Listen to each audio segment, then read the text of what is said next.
ஆந்திரா ரயில் நிலையம் வழக்கம் போல அன்றும் இரைச்சலும் பரபரப்புமாக இருந்தது. பகல் வெளிச்சம் நடைமேடை முழுவதும் பிரகாசித்துக் கொண்டிருந்தன. ரயில் இன்ஜின்களின் கர்ஜனை, ஹாரன் சத்தம் மற்றும் மக்களின் கூச்சல்கள் ஏதோ ஒரு பெரிய திருவிழாவின் இரைச்சலை போல இருந்தன. ஒரு பக்கம் தள்ளுவண்டிக்காரர்கள் நிலக்கடலையும் சமோசாவும் விற்று கொண்டிருந்தனர். இன்னொரு பக்கம் குழந்தைகளின் அழுகை சத்தமும் சிரிப்பொலியும் கேட்டுக்கொண்டிருந்தன.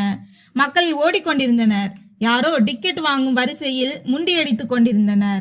யாரோ பையை தோளில் சுமந்தபடி ரயில் நோக்கி ஓடிக்கொண்டிருந்தார்கள். இதற்கிடையே டிக்கெட் கவுண்டர் வரிசையில் ஒரு பெண் நின்று கொண்டிருந்தாள். அவளது கைகளில் ஒரு பழைய பை இருந்தது.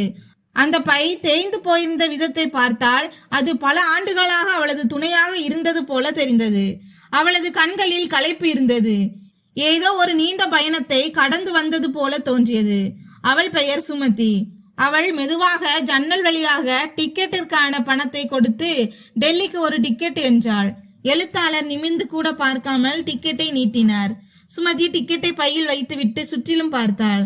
இந்த கூட்டம் அவளுக்கு புதியதல்ல. ஆனால் இன்று அவளது இதயத்தில் ஒரு விசித்திரமான வெற்றிடம் இருந்தது. சில நிமிடங்களுக்கு பிறகு டெல்லி செல்லும் ரயில் நடைமேடையில் வந்து நின்றது. மக்கள் ஒருவரை ஒருவர் தள்ளி கொண்டு ஏற தொடங்கினர். சுமதியும் மெதுவாக முன்னேறி ரயிலில் ஏறினாள். அவள் சுற்றிலும் பார்த்தாள். இடம் கிடைப்பது கடினமாக இருந்தது.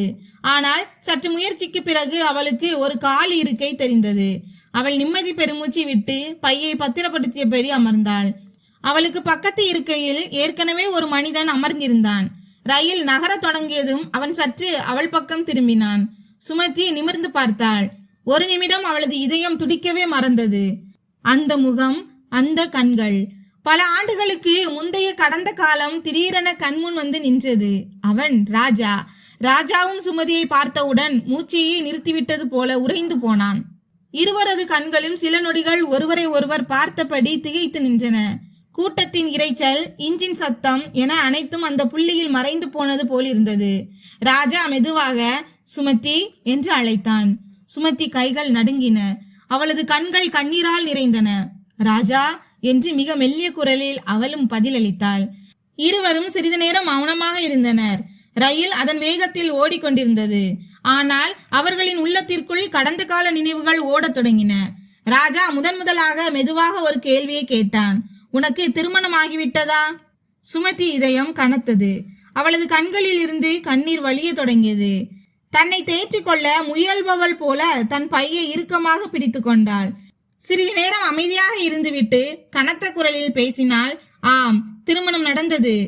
அங்கிருந்தே அவள் தன் முழு கதையையும் சொல்ல தொடங்கினாள். ராஜா, திருமணத்திற்கு பிறகு ஆரம்பத்தில் எல்லாம் சரியாகத்தான் இருந்தது. என் தந்தை ஆக்ராவில் உள்ள ஒரு பெரிய தொழிலதிபரின் மகனுக்கு என்னை மனம் முடித்து கொடுத்தார். பெரிய பங்களா, கார்கள், வேலையாட்கள் என அனைத்தும் இருந்தன. வாழ்க்கை இனி எளிதாகிவிடும் என்று நான் நினைத்தேன். ஆனால் உண்மை வெளிப்பட்டது. என் கணவர் ஒரு நாள் வெளிப்படையாகவே சொன்னார், இந்த திருமணத்தை என் பாட்டியின் பிடிவாதத்திற்காக மட்டுமே நான் செய்து கொண்டேன். என் இதயத்தில் உனக்கு இடமில்லை என்றார். அன்று என் உலகமே ஆடி போனது. அவர் எப்போதும் வீட்டிற்கு வெளியில் இருந்தார். எனக்காக எஞ்சியது வெற்று அறைகள் மட்டுமே. நான் அந்த உறவை தற்காத்து கொள்ள எவ்வளவோ முயன்றேன். ஆனால் அந்த பந்தம் உடைந்து விட்டது. இறுதியில் விவாகரத்தானது. சுமதியின் குரல் தழுதழுத்தது. அவளது கண்களில் இருந்து கண்ணீர் இடைவிடாமல் வழிந்தது. விவாகரத்திற்கு பிறகு என் பெற்றோரும் ஒருவர் பின் ஒருவராக இறந்து விட்டார்கள். நான் அனாதையானேன். என் அண்ணன் நான் என் குடும்பத்தை பார்ப்பதா அல்லது உன்னை பார்ப்பதா என்று முகத்தில் அரைந்தார் போல கூறிவிட்டார். ஒரு பெண் தனித்து விடப்பட்டால் அவளுக்கு இந்த உலகில் இடமே மிஞ்சாது என்பதை அந்த நொடியில் நான் புரிந்து கொண்டேன். நான் ஒரு ஜீன்ஸ் தொழிற்சாலையில் வேலைக்கு சேர்ந்தேன். காலை முதல் மாலை வரை இயந்திரங்களின் சத்தம், தூசி, வேர்வை, இதுவே என் உலகமானது. வாழ்க்கை மிகவும் சிரமமாகத்தான் கழிகிறது. ஆனாலும் என்னை தேற்றி கொண்டேன். 8 ஆண்டுகள் இப்படியே கடந்து விட்டன ராஜா. 8 ஆண்டுகள். சுமதியின் கண்கள் இப்போது ராஜாவின் முகத்தையே பார்த்து கொண்டிருந்தன. அவள் மெதுவாக கேட்டாள், நீ சொல், உனக்கு திருமணம் ஆகிவிட்டதா? ஜன்னல் வழியாக வந்த வெயில் இப்போது அவர்கள் முகத்தில் நேரடியாக விழுந்தது. சாலையில் ஓடிக்கொண்டிருந்த அந்த பேருந்து அவர்களின் இதய துடிப்பை இன்னும் வேகமாக்குவது போல தோன்றியது. சுமதி அழுது கொண்டே தன் கதையை சொல்லி முடித்திருந்தாள். இப்போது ராஜாவின் முறை. ராஜா ஒரு நீண்ட பெருமூச்சு விட்டு சொன்னான், சுமதி, எந்த நாளில் நீ என்னை விட்டு சென்றாயோ அன்றே வாழ்க்கையில் பெரிய ஆளாக வேண்டும் என்று நான் முடிவு செய்துவிட்டேன். காதலால் வயிறு நிறையாது என்ற உன்னுடைய வார்த்தைகள் என் காதுகளில் ஒலித்து கொண்டே இருந்தன. நீ சொன்னது சரிதான். அன்று நான் ஏழையாக இருந்தேன். என்னிடம் கனவுகள் மட்டுமே இருந்தன. ஆனால் என்னுடைய வறுமை என்னுடைய அடையாளமாக மாற நான் விடமாட்டேன் என்று அன்றே உறுதியெடுத்தேன். அவனது கண்களில் ஒரு பிரகாசம் தெரிந்தது. ஆரம்பம் எளிதாக இருக்கவில்லை. முதலில் கிராமத்திலேயே ஒரு சிறிய தொழிற்சாலையை தொடங்கினேன். அங்கே 5 பேர் வேலை செய்தார்கள். இயந்திரங்கள் பழையவை. பண நெருக்கடி இருந்தது. பலமுறை எல்லாம் முடிந்துவிடும் என்று தோன்றியது. ஆனால் நான் தோல்வியை ஒப்புக்கொள்ளவில்லை. இரவும் பகலும் உழைத்தேன். வேலையை கற்றுக்கொண்டேன். நஷ்டங்களை சந்தித்தேன். ஆனாலும் முன்னேறினேன். மெல்ல மெல்ல மக்கள் என் மீது நம்பிக்கை வைக்க தொடங்கினார்கள். நான் ஒருவர் பின் ஒருவராக 4 தொழிற்சாலைகளை உருவாக்கினேன். இன்று என் கம்பெனி கோடிக்கணக்கில் லாபம் ஈட்டுகிறது. ராஜா சற்று நிறுத்தினான். அவனது குரலில் பெருமிதம் இருந்தது. ஆனால் அகந்தை இல்லை. ஆனால் சுமதி, நான் இன்றும் அதே சாதாரண ராஜாதான். எனக்கு பணம் மட்டுமே எல்லாம் கிடையாது. எனக்கு மரியாதையும் உழைப்பும் தான் மிகப்பெரிய விஷயங்கள். சுமதி அவன் சொல்வதை கேட்டுக்கொண்டிருந்தாள். அவளது கண்கள் கண்ணீரால் நிறைந்தன.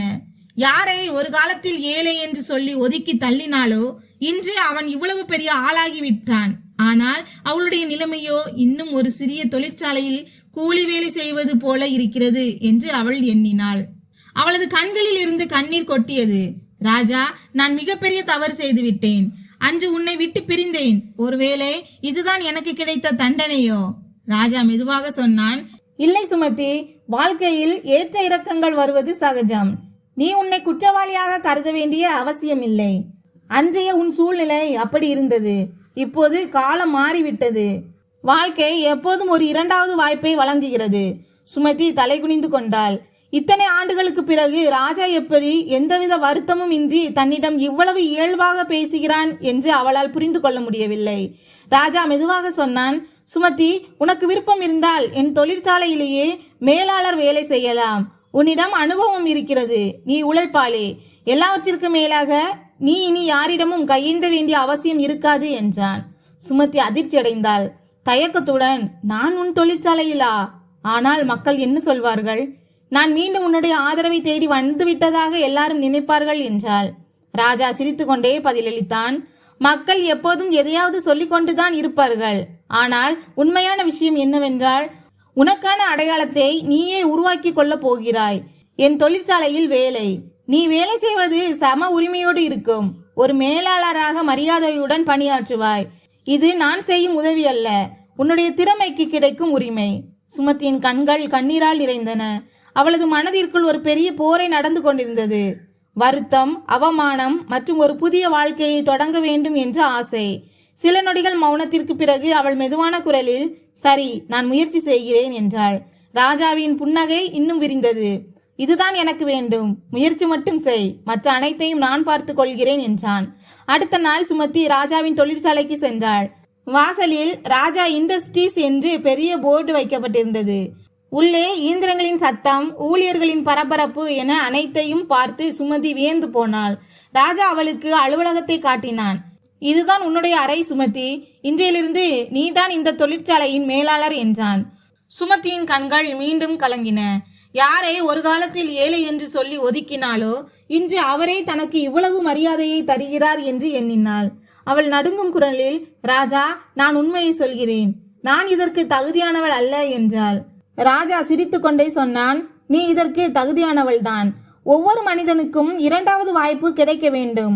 உன்னுடைய உழைப்பு நம் தொழிற்சாலையை இன்னும் உயரத்திற்கு கொண்டு செல்லும் என்றான். மெல்ல மெல்ல சுமதி வேலையை தொடங்கினாள். முதல் நாளிலிருந்தே அவள் தனது முழு ஈடுபாட்டை காட்டினாள். ஊழியர்களை கையாள்வது, இயந்திரங்களை பராமரிப்பது, கணக்கு வழக்குகள் என அனைத்தையும் பொறுப்புடன் கவனித்தாள். சில வாரங்களிலேயே தொழிற்சாலையின் லாபம் அதிகரிக்க தொடங்கியது. சுமதி தனது கம்பெனிக்கு புதிய உத்வேகத்தை தந்திருப்பதை ராஜா உணர்ந்தான். மறுபுறம் சுமதி இதயத்தில் ராஜா மீது ஒரு புதிய மரியாதை பிறந்தது. இவ்வளவு நல்ல மனிதரை விட்டு சென்ற நான் எவ்வளவு அறிவற்றவளாக இருந்தேன் என்று அவள் அடிக்கடி நினைப்பாள். அன்று நான் உன்னுடன் இருந்திருந்தால் என்று பலமுறை ராஜாவிடம் மன்னிப்பு கேட்டாள். ராஜா, நான் தவறு செய்துவிட்டேன். உன்னை விட்டு பிரிந்தது மிகப்பெரிய தவறு என்றாள். ராஜா ஒவ்வொரு முறையும் சிரித்துக்கொண்டே, கடந்த காலத்தை மறந்துவிடு சுமதி, இனி வருங்காலத்தை பற்றி மட்டும் யோசி என்று கூறுவான். மெல்ல மெல்ல இருவருக்கும் இடையிலான இடைவெளி குறைய தொடங்கியது. வேலைக்கு நடுவே பேசும் சிறிய பேச்சுக்கள், சிறு புன்னகைகள் மற்றும் சில நேரங்களில் கடந்த கால நினைவுகள், இவை அனைத்தும் அவர்களின் உறவில் மீண்டும் உயிர் கொடுக்க தொடங்கின. ஒரு நாள் ராஜா நேரடியாகவே கேட்டான், சுமதி, நான் இப்போதும் உன்னை காதலிக்கிறேன். நேற்றும் காதலித்தேன், இன்றும் காதலிக்கிறேன். கேள்வி என்னவென்றால், நீ என்னுடன் ஒரு புதிய வாழ்க்கையை தொடங்க தயாரா என்று கேட்டான். சுமதி இதயம் வேகமாக துடித்தது. கண்களிலிருந்து கண்ணீர் வழிந்தது. அவள் தலைகுனிந்து ஆம் என்று சம்மதம் தெரிவித்தாள். ராஜா மற்றும் சுமதி வாழ்க்கை இப்போது வேகமாக மாறிக்கொண்டிருந்தது. தொழிற்சாலையில் சுமதி தன்னம்பிக்கை மீண்டும் திரும்பியது. மக்கள் அவளது வேலையை பாராட்டினார்கள். வணிக ஊழியர்கள் ராஜா முன் ஒரு திட்டத்தை முன்வைத்தார். அது பெரும்பாலும் அகந்தை நிறைந்த மனிதர்களின் ஆயுதமாகவே இருந்தது. அது ஒரு வணிக தீர்வு என்பதை விட குறிவைத்து தாக்கப்படும் அவமானமாகவே இருந்தது. அஜித் ஏதோ ஒருவரை தாழ்வாக பார்ப்பது போல கூறினார். ராஜா, உன்னுடைய இந்த சிறிய தொழிற்சாலை நன்றாக ஓடிக்கொண்டிருக்கிறது. நான் உன்னுடன் இணைந்தால் என் கம்பெனியையும் காப்பாற்ற முடியும். ஆனால் ஒரு நிபந்தனை. உன்னுடைய மேலாளர் அந்த சுமதி, அவளை நீ வேலையை விட்டு நீக்க வேண்டும். நம்முடைய கம்பெனியின் நற்பெயர் சரியாக இருக்க வேண்டும் என்றால் இது நடந்தே தீர வேண்டும் என்றார். மீட்டிங் ரூமில் இருந்த அனைவரது பார்வையும் அவர்கள் மீது நிலைத்தது. காற்றே அங்கே உறைந்து போனது போலிருந்தது. சுமதி கைகள் நடுங்கின. ராஜாவின் முகத்தில் ஆத்திரம் தெரிந்தது. ஆனால் அவரது குரல் உறுதியாகவும் அமைதியாகவும் இருந்தது. ஒரு பெண்ணுக்கு மரியாதை கொடுக்க தெரியாத ஒருவருடன் என்னால் தொழில் செய்ய முடியாது என்று ராஜா எவ்வித தயக்கமும் இன்றி கூறினார். உதவி என்ற பெயரில் அவமானப்படுத்துவர்களுடன் நாங்கள் கைகோர்ப்பதில்லை. எங்கள் தொழிற்சாலையில் ஒவ்வொரு மனிதனின் கௌரவமே எங்களின் முதல் முன்னுரிமை என்றான். அஜித்தின் முகம் வாடியது. அவர் ஒரு கசப்பான சிரிப்புடன் கூறினார், உன்னுடைய இந்த கொள்கை உன்னை எங்கும் கொண்டு சேர்க்காது. நான் உன்னை எச்சரிக்கிறேன். இந்த சந்தை மிகவும் இரக்கமற்றது. என்னுடன் நீ கூட்டு சேரவில்லை என்றால் பிறகு வருத்தப்படுவாய். நான் சொல்ல விரும்புவது என்னவென்றால், நான் பல பெரிய மனிதர்களிடம் பேசிவிட்டேன். உன்னை தவிர எனக்கு இப்போது வேறு வாய்ப்பு இல்லை. ராஜா அமைதியாக பதிலளித்தார். நீங்கள் ஒருவருடைய கௌரவத்தை சிதைக்க நினைக்கிறீர்கள் என்றால் அதற்கு வருங்காலம் என்று ஒன்று இருக்க முடியாது. நான் உழைப்பையும் மரியாதையையும் நம்பியே வியாபாரம் செய்கிறேன். உங்கள் கம்பெனிக்கு திரும்புவதற்கு துணையாக தேவைப்பட்டால் நீங்கள் இப்படிப்பட்ட வழிகளை தேர்ந்தெடுத்திருக்க மாட்டீர்கள் என்றான். கண்களில் ஆத்திரம் தெரிந்தது. அதில் அவமானமும் கோபமும் கலந்திருந்தது. அவர் கூட்டத்தை முடித்துக்கொண்டு மிரட்டும் தோணியில் கூறிவிட்டு வெளியே சென்றார். உனக்கு இன்னும் 7 நாட்கள் இருக்கிறது. உன்னுடைய பிடிவாதத்திற்கான பலனை நீ அனுபவிப்பாய் பார் என்று சொல்லிவிட்டு அவர் சென்று விட்டார். ஆனால் அவரது வார்த்தைகள் அங்கேயே தொங்கிக் கொண்டு நின்றன. தொழிற்சாலை ஊழியர்கள் ஒருவரை ஒருவர் பார்த்து கொண்டனர். இந்த மோதலுக்கு பிறகு பலர் குழப்பத்தில் இருந்தனர். அஜித்தின் செல்வாக்கு பெரியது என்றும் அவர் உதவி என்ற பெயரில் அழுத்தம் கொடுக்கலாம் என்றும் சிலர் பேசிக்கொண்டனர். ஆனால் ராஜாவின் முடிவு தெளிவாக இருந்தது. சுமதி மனதிற்குள் கடந்த காலத்தின் பழைய நெருப்பு மீண்டும் எரிய தொடங்கியது. அஜித் ஒரு காலத்தில் அவளை இரக்கமில்லாமல் அவமானப்படுத்தி இருந்தார். இன்று மீண்டும் அதே தோணியில் வந்திருந்தார். ஆனால் இந்த முறை அவள் தனியாக இல்லை. அவளுடன் ராஜா இருந்தார். அவர் அவளுக்கு துணையாக மாறியது மட்டுமல்லாமல் அவளது கௌரவத்தின் பாதுகாவலராகவும் நின்றார். அந்த சந்திப்பிற்கு பிறகு தொழிற்சாலையில் ஒருவித லேசான பதற்றம் நிலவியது. ஆனால் ராஜா ஊழியர்கள் அனைவரையும் ஒன்று திரட்டி நம்பிக்கையுடன் கூறினார், மரியாதையையும் உழைப்பையும் மூலதனமாக வைத்துதான் நாம் இந்த தொழிற்சாலையை நடத்துவோம். எந்த மிரட்டலும் நம்மை அசைக்க முடியாது.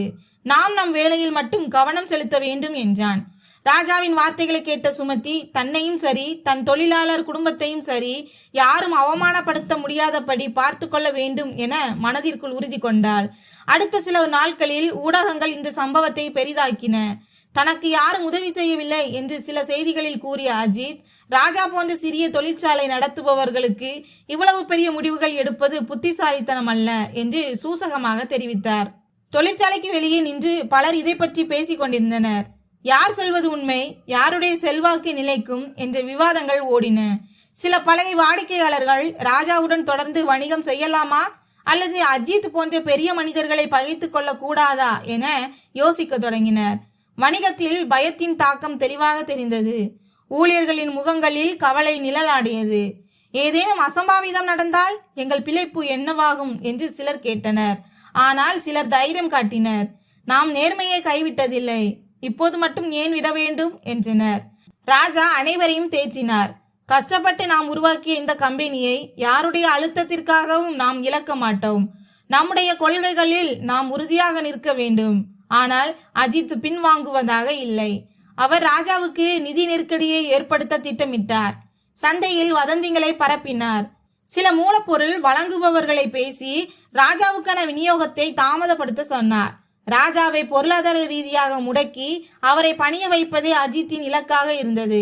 இதற்கிடையில் சுமதி முழு மூச்சாக வேலையில் இறங்கினாள். அவள் இரவு பகலாக உழைத்தாள். கொள்முதல் பேச்சுவார்த்தைகளை நடத்தினாள். ஊழியர்களுடன் நேரடியாக கலந்து ஆலோசித்தாள். அவளை பார்த்து ராஜா பெருமைப்பட்டாலும் உள்ளுக்குள் அவருக்கு கவலை இருந்தது. அஜித் ஒரு பெரிய ஆட்டத்தை ஆடிக்கொண்டிருக்கிறார் என்பது அவருக்கு தெரியும். மக்கள் சற்றே பயந்தால் கூட இத்தனை கால உழைப்பும் வீணாகிவிடும் என அஞ்சினார். ஒரு நாள் சப்ளையரிடமிருந்து வரவேண்டிய மூலப்பொருட்கள் வராததால் இயந்திரங்கள் நின்றன. உற்பத்தி குறைய தொடங்கியது. ஊழியர்கள் கவலை அடைந்தனர். அஜித்தின் திட்டம் வேலை செய்வது போல தெரிந்தது. ராஜா அமைதியாக கூறினார், நாம் சில நாட்களுக்கு சிக்கன நடவடிக்கைகளை மேற்கொள்ள வேண்டியிருக்கும். ஆனால் நாம் தொடர்ந்து வேலை செய்வோம். இந்த இக்கட்டான சூழலை நாம் அனைவரும் இணைந்து கடப்போம் என்றான். சுமதி தொடர்ந்து சப்ளையர்களிடம் பேசினாள். மிகுந்த முயற்சியால் மாற்று வழிகளை கண்டறிந்தாள். பொறுமையுடன் இருக்குமாறு ஊழியர்களிடம் வேண்டுகோள் விடுத்தாள். சுமதியின் சமயோசித புத்தியாலும் கடின உழைப்பாலும் சில வாரங்களில் நிலைமை சீரடைய தொடங்கியது. ஆனால் அஜித் தனது கடைசி ஆயுதத்தை பயன்படுத்த தீர்மானித்தார். தொழிற்சாலைக்கு நேரில் வந்து அனைவர் முன்னிலையிலும் சுமதியை ஏளனம் செய்து அவளது கௌரவத்தை சிதைப்பதன் மூலம் அவளை தனிமைப்படுத்த அவர் திட்டமிட்டார். டிசம்பர் 14ஆம் தேதிக்கு சரியாக 10 நாட்களுக்கு முன்பு தான் தொழிற்சாலையில் ஒரு பெரிய சந்திப்பை நடத்தப் போவதாகவும் ஒரு மிகப்பெரிய முதலீட்டு திட்டத்தை கொண்டு வருவதாகவும் ஊடகங்கள் வாயிலாக அஜித் அறிவித்தார். ஒருவேளை இது நமக்கு கிடைத்த நல் வாய்ப்போ என்று சிலர் பேசிக்கொண்டனர். ஆனால் சுமதிக்கு சந்தேகம் எழுந்தது. அந்த நாளும் வந்தது. அஜித்தின் அதே ஆடம்பரம் மீண்டும் தெரிந்தது. கேமரா குழுவினருடனும் சில பத்திரிகையாளர்களுடனும் அவர் தொழிற்சாலை வாசலில் வந்து இறங்கினார். அவர் நேராக சுமதியை நோக்கி திருப்பி உரத்த குரலில் சொன்னார், நீ உன்னுடைய சுயநலத்திற்காக ஒருவரை விட்டு சென்ற அதே பழைய பெண் தானே? இப்போதும் நீ அப்படியே தான் இருக்கிறாய். தோல்வி அடைந்தவள். உடைந்த வாழ்க்கையின் அடையாளம் நீ. அவரது குரலில் ஏளனம் தெரிந்தது. ஊடக கேமராக்கள் அந்த அவமானத்தை பதிவு செய்து கொண்டிருந்தன. சில ஊழியர்களின் முகங்கள் கோபத்தால் சிவந்தன. சிலரோ மௌனமாக இருந்தனர். சுமதியின் கால்கள் நடுங்க தொடங்கின. ஆனால் அப்போது ராஜா எழுந்து நின்றார். அவரது குரலில் ஒரு கம்பீரமான நிதானம் இருந்தது. அவர் அஜித்தை பார்த்து சொன்னார், ஒருவருடைய மரியாதையை குறைவாக நீ நினைக்கிறாய் என்றால் உன்னுடைய மதிப்பை நீயே உணரவில்லை என்றுதான் அர்த்தம். இங்கே வேலை செய்பவர்கள் வெறும் தொழிலாளர்கள் மட்டுமல்ல, அவர்கள் ஒரு குடும்பம். நீ பேசும் இந்த தரம் தாழ்ந்த மொழி எங்களுடைய மனிதாபிமானத்தின் மீதான தாக்குதல் என்று ராஜா ஆவேசமாக கூறினார். தொடர்ந்து, இன்று நான் உனக்கு ஒரு வாய்ப்பு தருகிறேன். ஒன்று, மன்னிப்பு கேட்டு உன்னுடைய போக்கை மாற்றிக்கொள், அல்லது இங்கிருந்து வெளியேறு. மரியாதை இருந்தால் மட்டுமே நாங்கள் யாருடனும் வணிகம் செய்வோம் என்றார். அஜித் ஆத்திரத்தில் கத்தினார், உன்னுடைய இந்த அடாவடித்தனத்தால் உனக்குத்தான் நஷ்டம் ஏற்படும் என்றான். ராஜா அமைதியான குரலில் பதிலளித்தார், நஷ்டத்திற்கு பயந்தால் நாங்கள் எப்போதோ அழிந்திருப்போம். பயம் எங்களது வழி அல்ல, உழைப்பும் மரியாதையுமே எங்களது நம்பிக்கை என்றான். ராஜாவின் பேச்சுக்கள், கேமராக்களின் மின்னொலி மற்றும் கூட்டத்தின் சலசலப்புகளுக்கு இடையே ஒரு மயான அமைதி நிலவியது. அஜித் எழுந்து நின்று, சரி, நீயே ஜெயித்து விட்டாய் என்றார். ஆனால் அவரது கண்களில் எந்தவிதமான குற்ற உணர்வும் இல்லை. வெறும் ஆத்திரமும் காயப்பட்ட அகந்தையுமே மிஞ்சியிருந்தது. அவர் ஊடகத்தினருடன் அங்கிருந்து வெளியேறினார். ஆனால் அவர் போகும்போது விடுத்த மிரட்டல் மட்டும் காற்றில் எதிரொலித்தது. நீ வருத்தப்படுவாய். அஜித் சென்று விட்டார். ஆனால் அன்றைய நிகழ்வுகள் தொழிற்சாலை ஊழியர்களின் மனதில் ஏற்படுத்திய சுயமரியாதையையும் உறுதியும் விலைமதிப்பற்றவை. நாங்கள் உங்களுடன் இருக்கிறோம் ஐயா என்று ஊழியர்கள் பகிரங்கமாக தெரிவித்தனர். சுமதி கண்களில் மீண்டும் நம்பிக்கை பிறந்தது. ராஜா அனைவரையும் தேற்றினார். நாம் நமது கொள்கைகளில் உறுதியாக நிற்கிறோம். திருமணம் டிசம்பர் 14ஆம் தேதியே நிச்சயத்தைப்படி நடக்கும். அன்று நாம் அனைவருடனும் நம் மகிழ்ச்சியை பகிர்ந்து கொள்வோம் என்றான். சுமதி தழுதழுத்த குரலில் சொன்னால், நான் பயந்து விட்டேன். ஆனால் இப்போது நாம் செய்வதுதான் சரி என்று எனக்கு தோன்றுகிறது என்றாள். ராஜா அவளது கையை பிடித்து கொண்டு, நாம் ஒன்றாக இருக்கிறோம். ஒற்றுமையை விட பெரிய சக்தி எதுவும் இல்லை என்றார். ஆனால் காற்றில் அஜித்தின் மிரட்டல்கள் இன்னும் எதிரொலித்து கொண்டே இருந்தன. டிசம்பர் மாதம் நெருங்கியது. தொழிற்சாலையில் திருமண கொண்டாட்டத்திற்கான ஏற்பாடுகள் மும்மரமாக நடந்தன. ஆனால் அஜித்தின் பழிவாங்கலும் சில மர்மங்களும் இன்னும் மீதம் இருந்தன. நகரின் லேசான குளிர்காற்று வீசிக்கொண்டிருந்தது. சாலைகள் களை கட்டின. ஆனால் எல்லாவற்றையும் விட அதிக களை கட்டி இருந்தது ராஜா மற்றும் சுமதி திருமணம் நடக்கவிருந்த அந்த ஹோட்டல் தான். ஹோட்டல் அரங்கம் எளிமையாகவும் அழகாகவும் அலங்கரிக்கப்பட்டிருந்தது. சுற்றிலும் மலர்களின் நறுமணம் பரவி இருந்தது. மின் விளக்குகளின் ஒளியில் ஒவ்வொரு முகமும் பிரகாசித்தது. தொழிற்சாலை ஊழியர்கள், நண்பர்கள், உறவினர்கள் என அனைவரும் சிரித்த முகத்துடன் அங்குமிங்கும் நடமாடி கொண்டிருந்தனர். திருமணம் ஆடம்பரமாக இருக்கக்கூடாது, அது உண்மைக்கும் எளிமைக்கும் சாட்சியாக இருக்க வேண்டும் என்பதில் ராஜா உறுதியாக இருந்தார். அதனால்தான் ஒவ்வொரு விருந்தினரும் தாங்கள் வெறும் பார்வையாளர்கள் அல்ல, இந்த புதிய பந்தத்தின் ஒரு அங்கத்தினர் என்பதை உணர்ந்தனர். சுமதி சிவப்பு நிற திருமண உடையில் இருந்தாள். அவளது கண்களில் லேசான பதற்றம் இருந்தாலும் ஒரு புதிய தன்னம்பிக்கையும் தெரிந்தது. ராஜா வெளிர் நிற ஆடையில் மிகுந்த எளிமையுடன் நின்றிருந்தார். இருவரும் மேடையில் அமர்ந்திருந்த போது திடீரென ஹோட்டல் வாசலில் ஒரு பரபரப்பு ஏற்பட்டது. வெளியே ஒரு கார் வந்து நின்றது. அதிலிருந்து அதே நபர் அஜித் இறங்கினார். அவருடன் சில ஆட்களும் ஊடக கேமராக்களும் இருந்தன. மக்கள் முணுமுணுக்க தொடங்கினர். இவர் சுமதியின் முன்னாள் கணவர் அல்லவா? இவர் இங்கே என்ன செய்ய வந்திருக்கிறார்? அஜித் நேரடியாக உள்ளே வந்தார். அவரது கண்களில் கோபமும் தோல்வியால் ஏற்பட்ட ஆத்திரமும் தெளிவாக தெரிந்தன. அவர் உரத்த குரலில் கத்தினார், நிறுத்துங்கள், இந்த திருமணம் நடக்கக்கூடாது. அரங்கம் முழுவதும் மயான அமைதி நிலவியது. கேமராக்களின் பிளாஷ் ஒளிகள் மின்னின. அஜித் அனைவர் முன்னிலையிலும் சொன்னார், இவள் நான் கைவிட்ட அதே பெண். என் வீட்டின் தோல்வியடைந்த கதை இவள். இப்போது நீங்கள் இவளுக்கு மரியாதை கொடுக்க போகிறீர்களா? இந்த திருமணம் ஒரு கேலி கூத்து. ராஜா, நீயும் கடைசியில் அதையே தான் செய்கிறாய். நான் தூக்கி எறிந்த ஒரு பொருளை எடுத்து உன் வாழ்க்கையை அமைத்துக் கொள்கிறாய். இந்த வார்த்தைகள் சுமதியின் இதயத்தில் அம்பாக பாய்ந்தன. அவளது கன்னங்களில் கண்ணீர் வழிந்தோடியது. ஆனால் இந்த முறை அவள் தனிமையில் இல்லை. ராஜா எழுந்து நின்றார். அவரது குரல் உறுதியாக இருந்தது. போதும் அஜித், இப்படி ஒருவருடைய கௌரவத்தை சிதைக்க உனக்கு எந்த உரிமையும் இல்லை. ஆம், சுமதி உன் மனைவியாக இருந்தாள். ஆம், நீ அவளை கைவிட்டாய். ஆனால் இன்று அவள் எனக்கானவளாக மாறப்போகிறாள். என்னை பொறுத்தவரை அவள் நீ கைவிட்ட ஒரு பொருள் அல்ல. அவளது மரியாதையாலும் உழைப்பாலும் தான் என் தொழிற்சாலை நிமிர்ந்து நிற்கிறது. அவளது கண்களில் உண்மை இருக்கிறது. விருந்தினர்கள் அனைவரும் கைத்தட்ட தொடங்கினர். அஜித் திகைத்து போனார். அவர் ஆத்திரத்துடன், ராஜா, உனக்கு நிலைமை புரியவில்லை. என்னிடம் இன்னும் அதிகாரம் இருக்கிறது. நீ இந்த திருமணத்தை செய்தால் உன் தொழிலையே நான் அழித்து விடுவேன் என்று மிரட்டினார். ராஜா ஒரு பெருமூச்சு விட்டு அனைவர் முன்னிலையிலும் கூறினார், தொழில் அழியலாம், பணம் தீர்ந்து போகலாம், ஆனால் மரியாதையும் சுயமரியாதையும் ஒருபோதும் அழியக்கூடாது. ஒரு பெண் ஒருவரால் கைவிடப்பட்ட பொருள் அல்ல, அவள் ஒரு மனுஷி. இதை உன்னால் புரிந்து கொள்ள முடியவில்லை என்றால் அதுதான் உன்னுடைய உண்மையான தோல்வி. அரங்கம் முழுவதும் கைத்தட்டல் ஒளியால் அதிர்ந்தது. அஜித்தின் முகம் வாடியது. ஊடகத்தினர் உடனே ராஜாவின் வார்த்தைகளை பதிவு செய்தனர். அங்கே இருந்த அனைவரும் ஒரு விஷயத்தை உணர்ந்தனர். உண்மையான சக்தி எதில் இருக்கிறது? பணத்தில் இல்லை, கொள்கையிலும் மரியாதையிலும் தான் இருக்கிறது. அஜித் கனத்த காலடிகளுடன் வெளியேறினார். இது அவரது இறுதி தோல்வி. இப்போது திருமண சடங்குகள் மீண்டும் தொடங்கின. பண்டிதரின் மந்திரங்கள் ஒலிக்க 7 சுற்றுகள் முழுமையடைந்தன. சுமதியும் ராஜாவும் ஒருவருக்கொருவர் கைகளை பிடித்து கொண்டனர். இந்த முறை அந்த கைகள் என்றென்றும் பிரியாத வகையில் இணைந்தன. திருமணம் முடிந்ததும் ஹோட்டல் சூழலே கொண்டாட்டமாக மாறியது. எங்கும் கைத்தட்டல், சிரிப்பு மற்றும் வாழ்த்துக்கள். தொழிற்சாலை ஊழியர்கள் மகிழ்ச்சியில் துள்ளி குதித்தனர். அவர்கள் அனைவரும் சேர்ந்து இனிப்புகளை பகிர்ந்து கொண்டனர். திருமணத்திற்கு வந்திருந்த பல வணிகர்களும் தொழிலதிபர்களும் ராஜாவிடம் வந்தனர்.